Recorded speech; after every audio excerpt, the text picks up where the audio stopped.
tapi karakter manusianya tidak mencerminkan pesan yang dia bawa dalam masyarakat.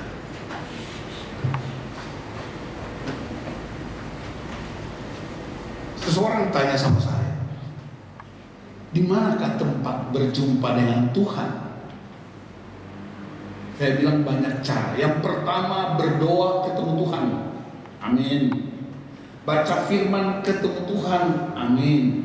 Tapi saya bilang ada 6 pintu utama kalau kamu mau ketemu Tuhan. Tercatat dalam Markus 25. Ketika aku lapar, kamu memberi aku makan. Ketika aku haus, kamu memberi aku minum. Ketika aku telanjang, kau memberi aku pakaian. Ketika aku sakit, kamu melawat aku. Ketika aku orang asing, kamu memberi aku tumpangan. Ketika aku lapar, haus, penjara, kamu mengunjungi aku. Berarti hari ini saya mau beritahu, keramah tamahan bukan senyum cipika-cipiki, no. Itu gaya hidup dunia. Tanpa Anda senyum sama saya, orang komunis di Cina pun senyum. Berarti senyuman bukan tanda keramah tamahan, itu gaya hidup budaya. Kalau lagi gajian seperti minggu sekarang, nah saya belum sampaikan ibu udah senyum. Orang lagi gajian, pas senyumnya beda dengan orang setelah 13-15 hari. Berarti senyumanmu, keramah tamahanmu tergantung di drive oleh gaji. Tapi ayatnya bilang begini, kalau aku Kristus punya standar keilahian, standar damai sejahtera.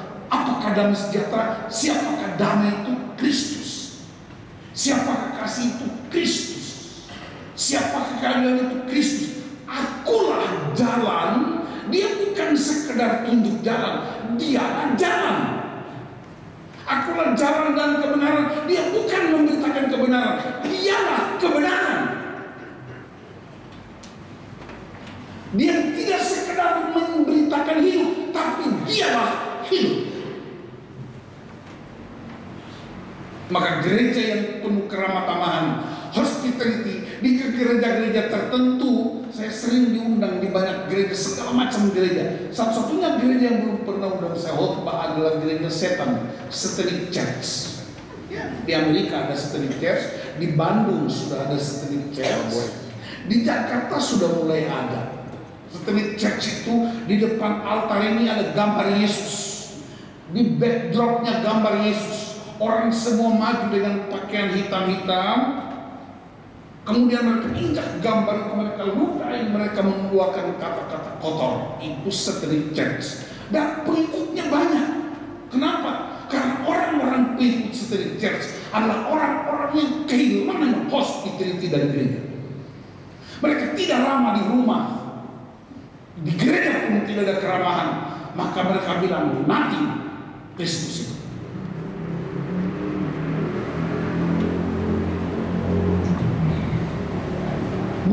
Budaya kita orang Batak, kalau ketemu sama Batak, perempuan laki-laki nggak boleh cipika-cipiki. Budayanya beda, tapi hatinya. Orang Manado ketemu laki perempuan cipika-cipiki, ibu pipi kanan, pipi kiri. Orang Timur lain lagi, cium hidung, pasang hidung. Saya sama istri saya dari depan, baju warna hijau. Ya karena saya itu ibu kan banyak. Kami pelayanan di Timur, Pak Sutri 200 pasang. Habis pelayanan, suami kami harus berdiri depan. Itu orang antrian hampir 400 orang. Bukan cipika-cipiki, bukan salaman, pasang hidung. Dan saya lihat bapak-bapak paling semangat, opa Kenapa? Karena mereka pasang sama istri saya. Saya minta izin, tidak mau. Kenapa? Saya alasan pilek. Kenapa? Saya tahu ini ada yang berokok TBC masuk pasang hidung sama saya. Budaya itu hidup. Bukan itu yang dimaksud keramah tamahan. Gereja tertentu lain. Hospitality-nya apa? Tunggu pendeta tiba, mereka jadi valen. Ambil mobil pendeta untuk parkir. Sudah disediakan tempat parkir pendeta, mobil pendeta. Di GKI kita cari parkir sendiri. Datang terlambat gak dapat parkir. Itu pun tidak jadi ukuran. Tapi kalau itu ada, jauh palsu. Ukurannya ialah kamu bawa apa? Apakah kamu hidup dalam pesan itu? Karena tetap berkata berbahagialah, betapa indahnya orang yang datang dengan kabar baik. Dan Kristus memberikan otoritas kabar baik. Kristus mau selamatkan kota itu. Kristus mau selamatkan manusia-manusia. Dia beri otoritas buat murid-muridnya. Karena itu kalau mereka sambut engkau, mereka sambut kabar baik itu. Karena kabar baik itu menyelamatkan. Berarti hidupmu sebagai pembawa pesan mesti sejajar dengan pesan yang kau bawa. Maka sekali lagi, orang tidak tolak Yesus, tapi dia tolak pembawa berita itu. Karena hidup tidak selaras dengan pesan. Di sebuah kota, kesaksian yang kedua, di Brasil. Saya benar-benar lupa namanya. Kota itu tidak lebih bagus dari Tangerang. Kota kecil. Bukan main itu kota. Dia menjadi kunjungan wisata rohani banyak orang di seluruh dunia. Tidak ada hotel di sini, tidak ada. Kenapa? Nyaris tidak ada pencurian, nggak ada begal, nggak ada persecution, nggak ada kejahatan. Kalaupun dengar bunyi motor 1-2 itu karena anak-anak muda lagi nge-track, itu pun tidak lama. Rumah-rumah semua ditulis di depan rumahnya, welcome to my home. You datang dengan damai dan kami pun beri damai buat Anda. Kalau mas istrimu jatuh di pasar di kota itu, saudara nggak usah repot, datang ke kantor polisi, barangnya utuh. Saya bayangkan kalau mas itu jatuh di Pulau Gadung. Yang ketawa ini pengalaman ngambil. Handphone ketinggalan di pasar, nggak usah cari. Balik ke tempatnya masih ada atau ketemu di kantor polisi. Tidak ada mobil yang pakai double key. Tidak perlu pakai CCTV di rumah-rumah. Aman tentram. Polisinya benar-benar polisi tidur. Tidak ada polisi di jalan raya. Karena semuanya aman. Cari tahu kenapa? Saya cari tahu kenapa. Karena mereka menyebut dirinya murid Kristus. Mereka menyebut dirinya Kristen. Tahukah apa artinya Kristen? Kristen bukan agama. Kristen bukan pengikut Yesus. Bukan. Kata Kristen pertama kali muncul di Antioquia. Kisah 11 ayat 26.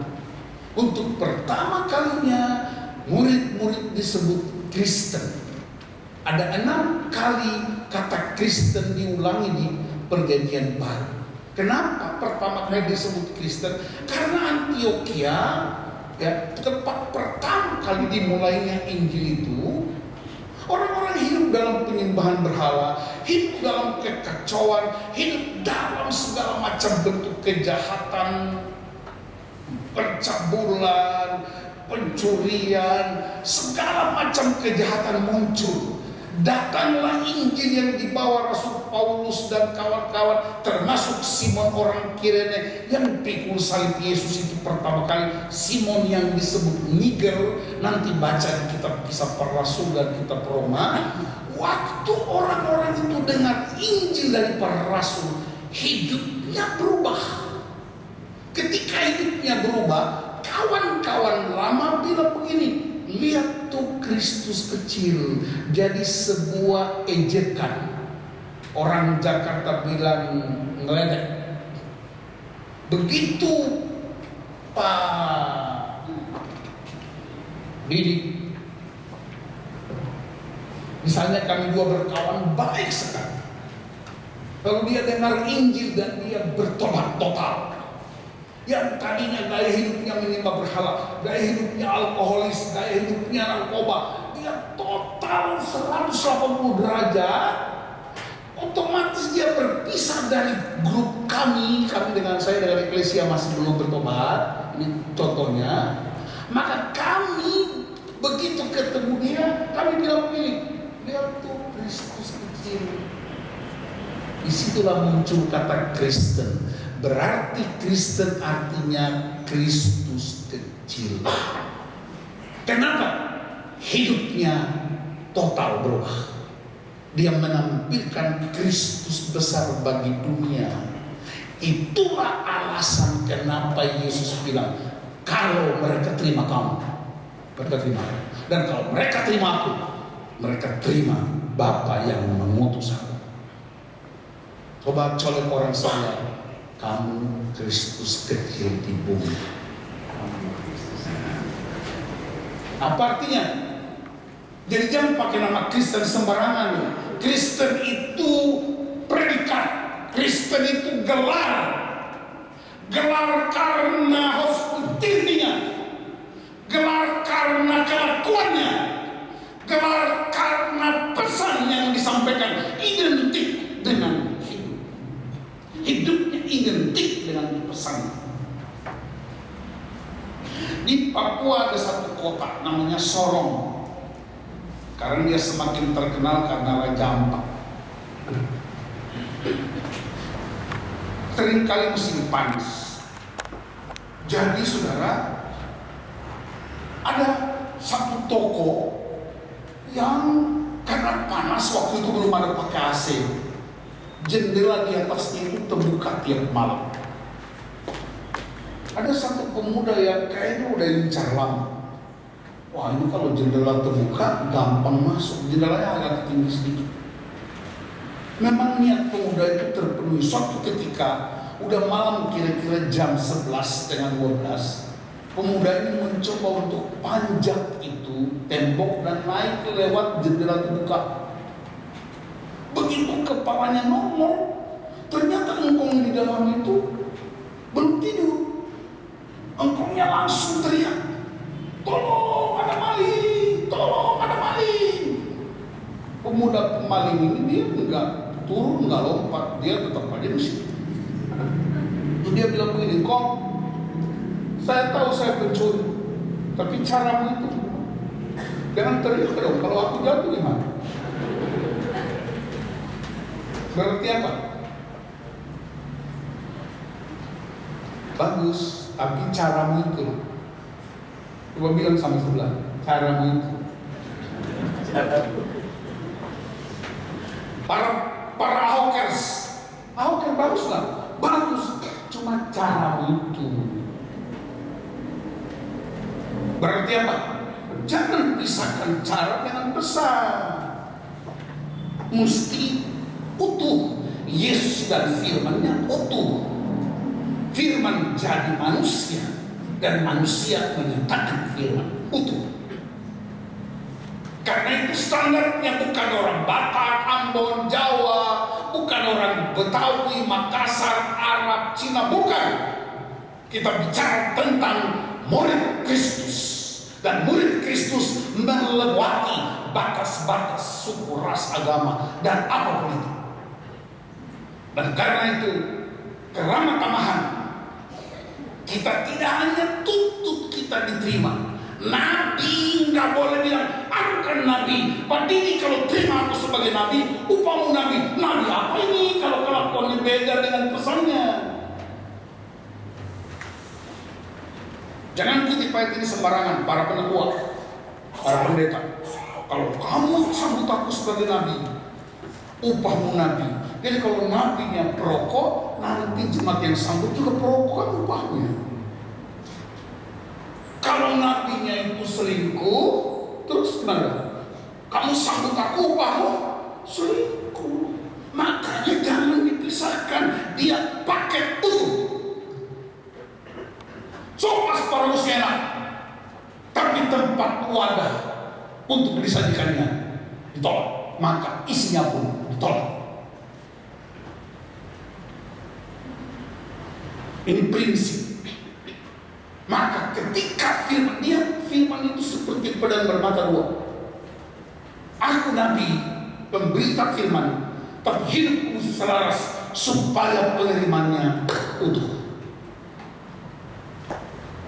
Berarti masalah saya tahu kamu nabi, bicara ini. Saya tahu saya juga pencuri, saya salah, tapi cara itu. Coba bilang sama sebelah, cara itu.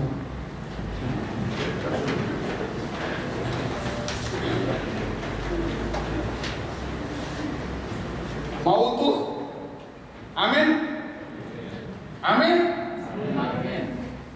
Yang terakhir,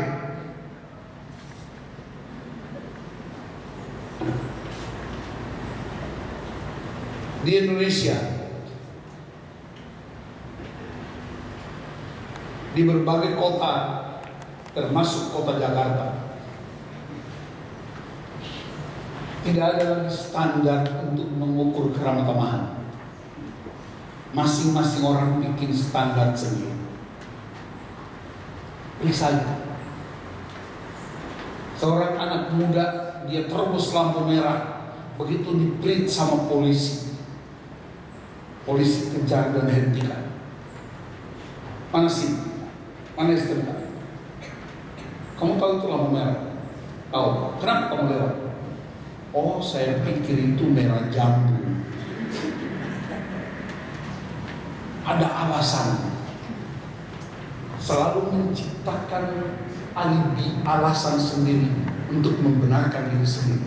Hari ini, mari kita punya standar keramah tamahan Kristus, bukan sekedar sampaikan kebenaran, tapi dia juga sampaikan hidup yang tidak berkat. Kalau kamu begini, ini berkatnya. Kalau kamu begini, ini. Dia pakai keramah tamahan pada orang kecil. Saudara tidak pernah kenal pembantu saya di rumah. Anda tidak kenal sama sekali.